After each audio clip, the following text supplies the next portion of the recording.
Hola, this is Lisa Ann McCall, physical therapist, posture princess, lover of movement. So, standing tall is not standing at attention.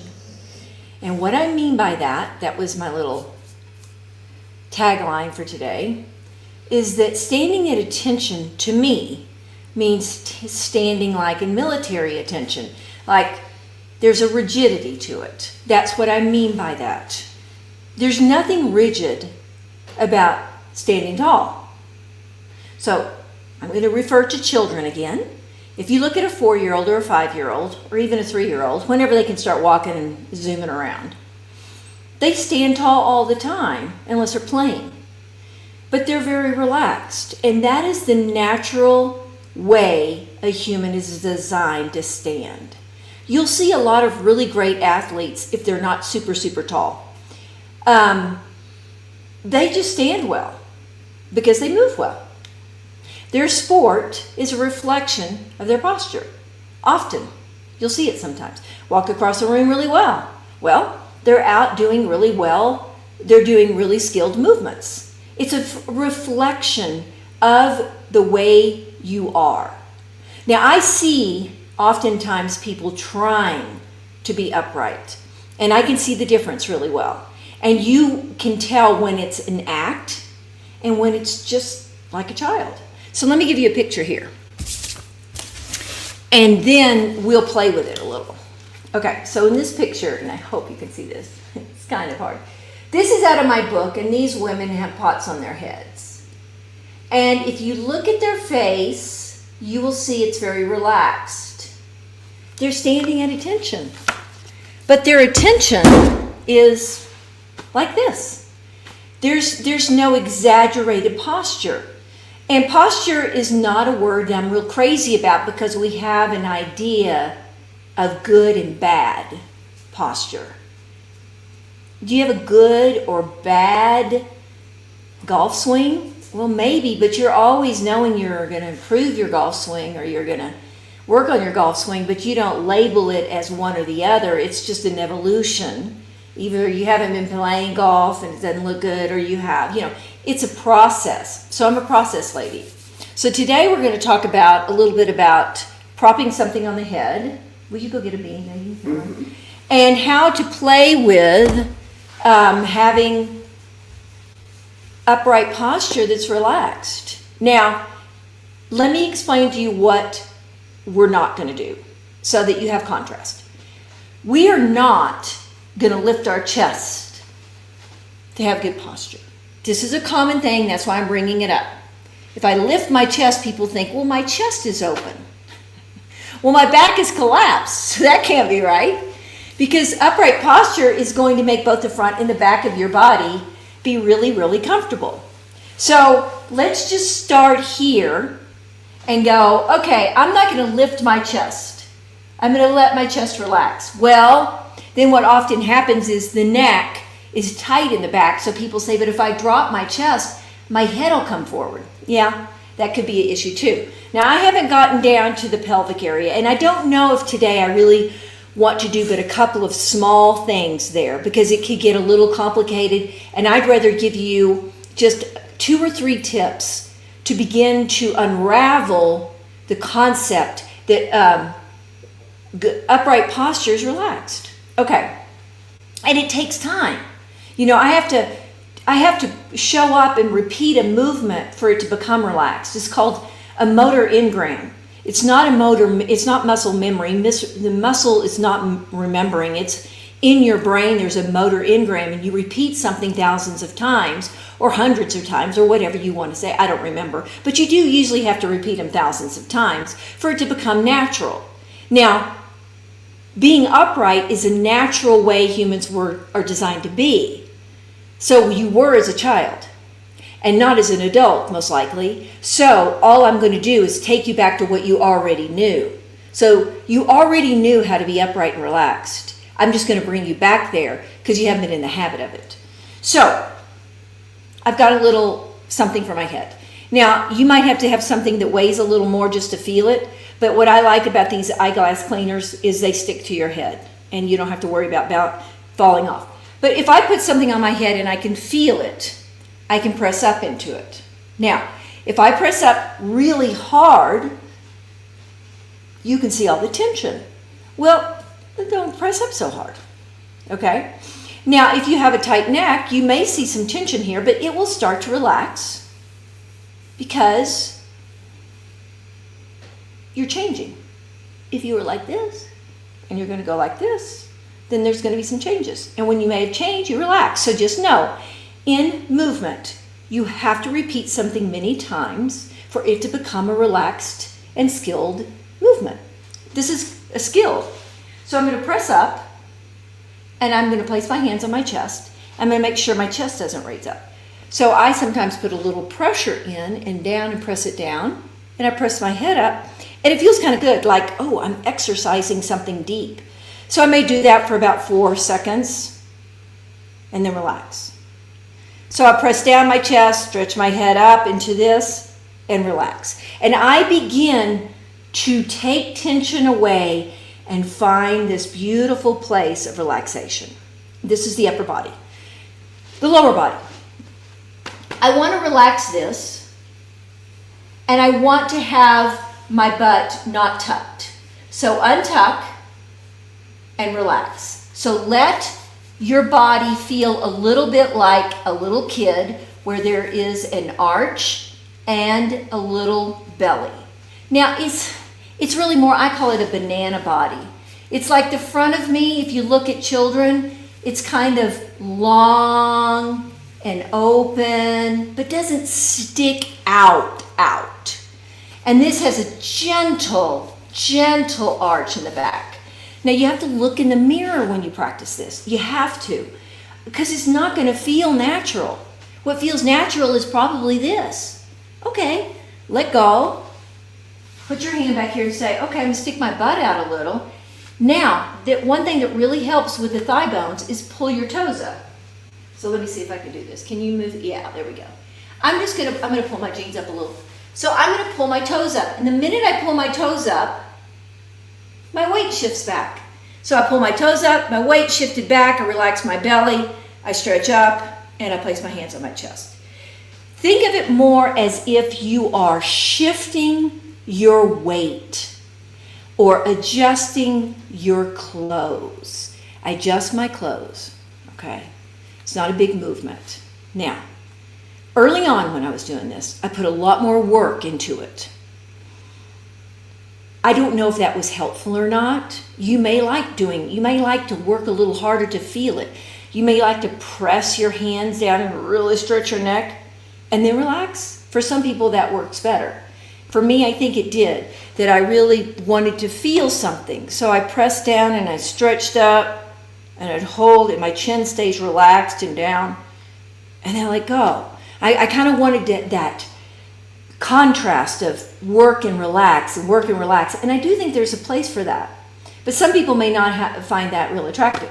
Now the hip thing, if you do any of my videos where you bend, the way I teach and look, there are many videos about how to bend and how to sit. If you change the way you bend and sit, you will change the way you stand. If I bend like this all day, picking up things, sitting down on my crotch, if I'm constantly doing this in my life, I'm just going to naturally, my weight's going to be back in my heels more, and I'm going to just be more upright and relaxed. So the beauty of this is every movement feeds into the other movement. So one isn't separated from the other. And if there's anything you're going to be challenged with me, is that I see how everything connects, not how everything is separated. So this is based on how humans move as children, and if they live in countries like these women with the pots, they do it their whole life. It's relaxed, it's upright, it's not a lot of work. We modeled in our country, I think, from what I can see, much of upright, correct posture from the military. It's not anatomically correct. It's not anatomically comfortable. It's not anatomically efficient. It's just, this isn't efficient. It isn't really right because my spine is being compressed. And by pulling in, I am manipulating my body versus just putting my structure in a place that is stacking the bones in their natural way. Because otherwise, these people could not carry such heavy loads on their head or their back if they did not know how to stack their structure. And the knowing wasn't here. The knowing was growing up with their parents doing the same thing. So I talk about this a lot in my book to give you a different perspective, because your perspective is going to color everything in the way you move. If you think you're supposed to suck in, tuck, and drop, and bring your chest up, and all these things, then that is going to be what you do. And it's a lot of work, but not real efficient. So, one of the places I see is tension in the face. And when I see less tension in the face, which I see a lot of times with my clients when they've been working with me in a class, and they start to move, and they move their shoulder, and they move their hips, and everything starts to relax. It's like they're undoing all this tension, and then pretty soon they're standing upright, and they don't know it, maybe, but their face is no longer holding tension. It just starts to relax. So that's one of the ways you can look online. You can go look at people who move really well in these ethnic movement, and you always see them smiling and happy, and they'll have a whole house, like sitting on their body. They'll have things. They'll have a kid, or they'll have a pot. They'll have their kid on their back. They'll be carrying something here, and they're just balancing all these things and very relaxed. That's how you know it's efficient, and we know this in all sports. The better somebody is at a sport, the more relaxed they are, and the more efficient. So the few tools that you can use today is learn to bend. The best thing to do with the pelvis to really get your pelvis in the right position, and I can do a more detailed one some other time, but just learn to bend with an arch in your back. Learn to bend with an arch in your back, and that will shift your center of gravity to a more ideal place in your hips. Pull your toes up. Just stand there and pull your toes up. Feel where your body just shifted backwards. Put your hand on your chest, relax your chest, stretch your head up, relax your belly. If I have tension in my belly, if I have tension around my middle, I can't use it. You cannot use a muscle that is tight. If a muscle is really tense, then it's not going to be able to be used. It has to first be relaxed, and then I can use it.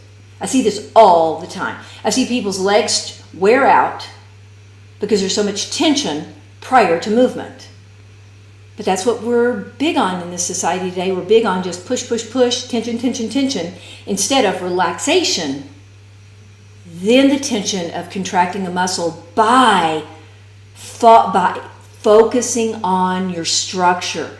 Move your arms, move your legs, focus on the structure, and the muscles will follow. Okay, my nose is itching. Got questions? That's it for today. You just carry this around. You'll feel much better. Wally in Sherman asks, when I see kids stand, it looks like their lower backs are curving, like they're curving in. Is that wrong? It depends on the age. I mean, will you go get that little kid baby on the wall that's running on the beach? It really depends on the age, because there comes a time when a child can just be like this, kind of like this. I mean, it can change pretty quick because they can grow really tall, and then all of a sudden they haven't been really actively playing, and they have a whole different posture. They don't know what to do with it. A lot of kids don't know what to do with their body, and they want to be in their body. I have discussed this with many kids. Here's a nice little picture of a baby. Now, this baby is on its toes, but that's what babies do. Over time, their heels drop. But if you'll see, there's this beautiful straight spine and a nice little curve right at the base. There's this open body, and this is very common. One more picture, the one with the lady and the kid carrying stuff on their heads. It's really close to this one. In your office? Yeah, on the wall. And so this is really normal. Now the heel up is that's a baby. But if the heels were down and this baby was, I don't know, a year older, this would be a lot more normal. Now, you see the open? It's open. It's not sticking out. It's open, and the back is nice and straight, except at the very base. This is called L5, S1. This is a very important part of our spine that needs to be stable and needs that little arch to be there. It's supposed to be there. Yes. So now what you see here is you see, let's get a glare off. This little child is a lot older, but has that same line right here. Just, she's imitating the people around her. She's carrying something on her head. It isn't as obvious here as we grow as adults. You have to have the eye for it, but I want you to see that open front. And they're just living a different lifestyle. So this child grows up and does this. That face is very relaxed. It's a balancing act with gravity. It's so much fun to discover this in your own body. Don't believe just the pictures and the ideas. Go out and play. You've got to go online and look at my videos, a McCall Method, YouTube or whatever, and learn to bend. Learn to bend. Then carry something on your head and relax your face. I mean, my book shows a lot more stuff and more of an idea, but just grasp this one piece. Quit holding your body upright. Press upright. Relax the belly. But again, children, depending on their age and depending on their lifestyle, I picked a baby, but that baby maybe a year later or so would have had the same posture. Yeah. Okay. Nancy in Los Angeles says, when I try to stand tall with my neck that's so stiff, that means when it gets stiff, I'm trying to overcome that by straightening my neck out instead of my spine. Your neck is your spine, but you have all this soft tissue on top of it that's restricting it. And this is very common, so really hear me out on this, okay? You're going to feel the tension, because if I am stuck down, and this is an exaggeration, but it's always good to learn from exaggerations. If I'm kind of stuck and then I decide I want to stretch up, I'm going to feel tension. I've just stretched this soft tissue that's all around here, these muscles. I'm stretching them, and they're going to be tense for a moment. And then they'll start to relax, and they'll start to relax because you've been using a lot of these muscles inappropriately. So at first they're going to feel, it's like stretching. It's just a stretch. If my shoulder is tight and I bring it back, I feel a stretch, maybe. And then I relax it. And then I do it again. And I relax it. So you have to go in and out of these movements so that your body understands, okay, 4 or 5 seconds, let go. 4 or 5 seconds, let go. And then pretty soon what happens is you start to go, oh, well, there's not as much tension in my neck. Now, I had a lot of tension in my neck when I started this. So I understand that. I understand you feel like I'm not getting to my spine. I only have just this tension here. Well, you are getting to the spine. It's just a little longer for most Westerners because this, to me, this and the hips are where we carry so much tension. And we don't really know how to feel it. And so sometimes you can just put your hand on the back of your neck, and I'll rub it up, and then I pull my hair a little, and I'll feel that go, oh, that feels kind of good. That's normal. And then I just bring my face up. So I got to really stimulate that thing, or get a massage, and after your massage, do it. So it's easier. Barry in Belmont, Illinois says, I have that forward neck thing. So what I try to do is force my shoulder blades back. That's what a lot of people do. But it's not going to stick. It won't stick because you're doing superficial. This thing, it's nice. It's not going to go a lot. So if you want to really work on this forward shoulder thing and the neck thing, you can do a couple of things. You can go to the wall and you can stretch your arms on the wall. You can just stand here. Now your arms are not going to maybe reach as well as mine do, but just reach up Place your hands on your head. Reach up. That will begin to straighten you out. But that's a lot deeper. If I get more range of motion in my shoulder, gently, I can go to the wall. I've taught this one. I've taught this one before. It's on my YouTube channel. I go to the wall. I reach up. I rest my head if I want, and I walk both ways, or you may only get this far. It's just wherever your comfort level is. Then what I'm doing is I'm not only getting my shoulder blades, my shoulders, and my spine all to respond. You can't just push your shoulder blades back and think you're going to go super deep and changing anything. Another thing you can do, rest your hands behind and walk with your hands behind your back. And that is a postural thing where you're taking the whole shoulder blade and arm and you're resting it back there. And it's starting to think, oh, instead of being here, I'm going to be here.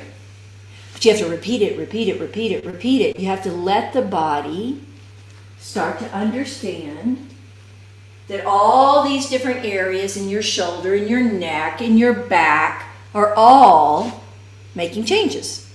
It's not just one little area. So you can push your shoulder blades back, but they just usually pop up because it's kind of a superficial. But it's better than nothing, you know. If it makes you feel better, then I'd keep doing it. But there's some other choices that you could add in there. And I don't think there's anything wrong with anything that makes you feel more upright and you feel like you're doing something. Good. It's fine. So Bill in Williams says, so are those back brace things advertised on TV to straighten up your shoulders workable, practical? Why don't we use them instead of them use us? See, I tell people, is it a tool or a crutch? I think people use them as a crutch. Well, I'm going to let this brace hold me up and I'm not going to think about anything and I'm just going to go back to work. I think that's a crutch. If you put it on and it holds you and you're sitting on your crotch, because you got to sit different if you're going to do that. You can't just half-ass this. You've got to sit upright like I've taught in other videos on how to sit.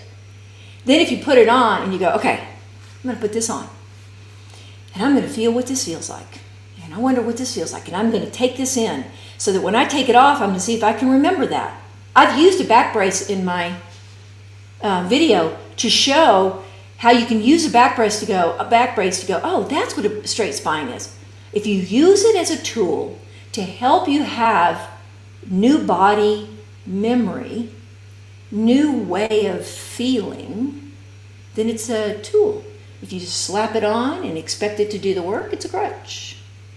So there you go. You could use it. Use it. Don't let it use you. Georgia in Fresno says, so when I bend over, I keep my head and my face up instead of lengthened.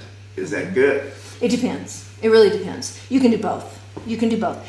You might want to practice looking down if your neck is tight. Do both. So for instance, I'm going to pet my dog.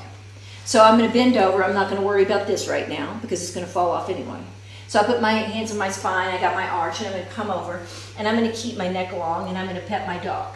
Or maybe I was going to pick up her bowl or something, right? Okay, so my neck is long. Now, I could come up with my neck long, and that could be a good exercise. But if you tend to have vertigo, you should look up. I could look down, and if I tend to have vertigo, I want to look up and keep my eyes where they are. Now, there's not a right or wrong on that, but if you have a stiff neck, maybe you need to look down a little more. Just take your neck. It's not a right or wrong. It's what you need. You may need to stretch your neck out a little. Look down at your floor. Do both. Yeah. Henry in San Mateo, it says, standing tall, does that mean locking my knees to get more height? No, but it also doesn't mean bending your knees and keeping them bent. It's just a little bit challenging for some people. So let me show you. So, some people naturally just lock out and they just push their knees back and they lock, and that's not good. And so then some people teach that you should have... Why is it not good? It's not good. You never want to lock a joint out. I don't want to lock out any joints then I end up hanging on the ligaments. And you don't want to lock out joints. You don't want to hang. People will hang from their hips, lock their knees out, and it's almost like you turn off the smartness of the joint. The joint can't work for you. So, when I stand, I don't want to bend my knees and hold myself like this. I want my legs straight without locking. And that was very challenging for me at first because I was a knee locker. So I pulled my toes up, and that helped my leg be straight without locking.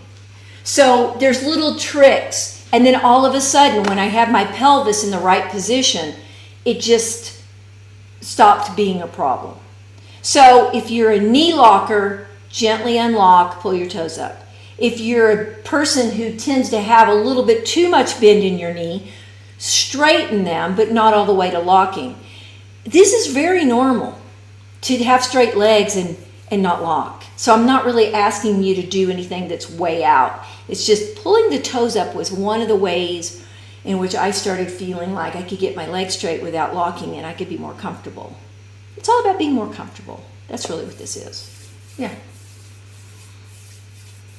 Let's see here. Terry in Peoria says, so why should we practice standing tall? It's good. Standing tall allows you to be more relaxed, uses the right muscle groups, lets you breathe better, helps you digest better, helps you have a clearer mind, helps all the other movements in your life, makes you more efficient in your human movements. So let's do a little demo. It's a good question because I think some of the most obvious questions are the most important. Like, good question. So, I'm going to stand like this. So if I stand like this and my stomach's forward and I'm hanging out like this, and I do this a lot, or would I put my foot out like this? And then I'm going to probably go over and sit down because I'm going to sit down like this.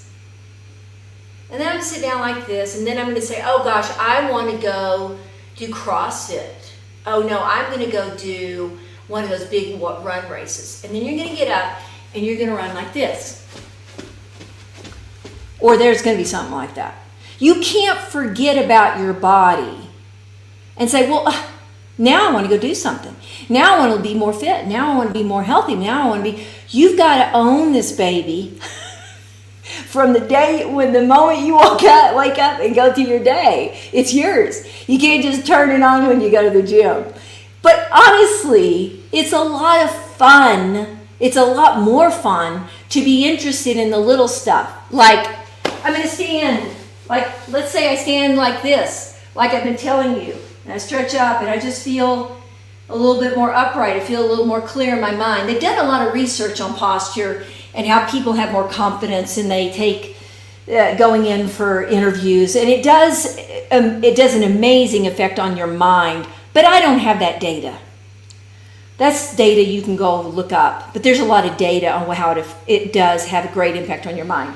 But if I'm standing here, then when I want to go sit down, I'm going to stick my butt out and I'm going to sit here and I'm going to be more upright, naturally. And then I can cross my legs at the ankle and I can be... But I've done this in my life and I have felt so different by being in my body when I'm around other people in a very casual atmosphere. It's amazing. You can look around the room and see how uncomfortable people are in their body by their body mechanics. So at first I was very uncomfortable having my chest open like this. I wanted to be like this.